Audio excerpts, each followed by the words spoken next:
तरीही आता एखादं कपल आहे जे त्यांच्या 50s मध्ये आहे आणि 60s मध्ये रिटायर व्हायचं आहे, त्यांच्यासाठी काही लास्ट होप आहे का? ते काही प्लॅन करून, त्यांच्याकडे पैसे आहे पण त्यांना आता रिटायर व्हायचंय, तर काय प्लॅन करू शकतात? Yes, surely. असं नाही की होप नाहीये, but if they do a proper planning with a financial expert, त्यांच्याकडे जाऊन त्यांचे रिसोर्सेसची मांडणी, रिडिझायनिंग ऑफ देअर पोर्टफोलिओ जर त्यांनी केलं आणि अशा ॲसेट्समध्ये पैसे टाकले की जिथे इन्फ्लेशनपेक्षा चांगला परतावा मिळतोय, त्या ॲसेट्सबद्दल नॉलेज घेतलं, समजून घेतलं, तर आय एम शुअर की त्यांची रिटायरमेंट देखील चांगली होऊ शकते.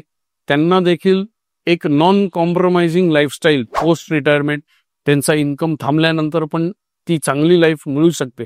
बट इथे खूप महत्वाची गोष्ट आहे की स्वतःच्या वेल्थवर प्रयोग करत बसण्यापेक्षा एका प्रॉपर एक्सपर्टकडे जा आणि एक्सपर्ट पण तुम्ही 4-6 एक्सपर्ट्सला भेटून मग चूज करा आणि हे चेक करा की ज्या एक्सपर्टकडे मी माझा पोर्टफोलिओ देतोय तो पहिले श्रीमंत आहे का, तो त्याचं मॅनेजमेंट कसं करतोय ह्याच्याबद्दल त्याच्याशी चर्चा करा आणि मग just because he is some mutual fund distributor त्याच्याकडे जाऊ नका.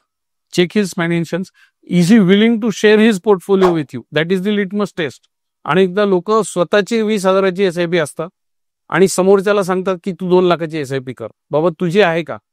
हे सगळं चेक करा, एक चांगला ॲडवायझर घ्या आणि त्याच्या मार्फत, because these are the golden years in life, you are not going to get the same money again. So खूप रिस्पॉन्सिबल काम आहे आणि ते एका रिस्पॉन्सिबल व्यक्तीकडे दिलं तुम्ही तर निश्चितच एक चांगलं नियोजन होईल आणि तो पैसा कामाला लागेल आणि मग त्या पैशावरनं जी काही दुधावर सहाय मिळते त्याच्यावर तुम्ही एक चांगलं आयुष्य जगू शकता. And you can also pass on a great amount of wealth to the next generation. That is all possible.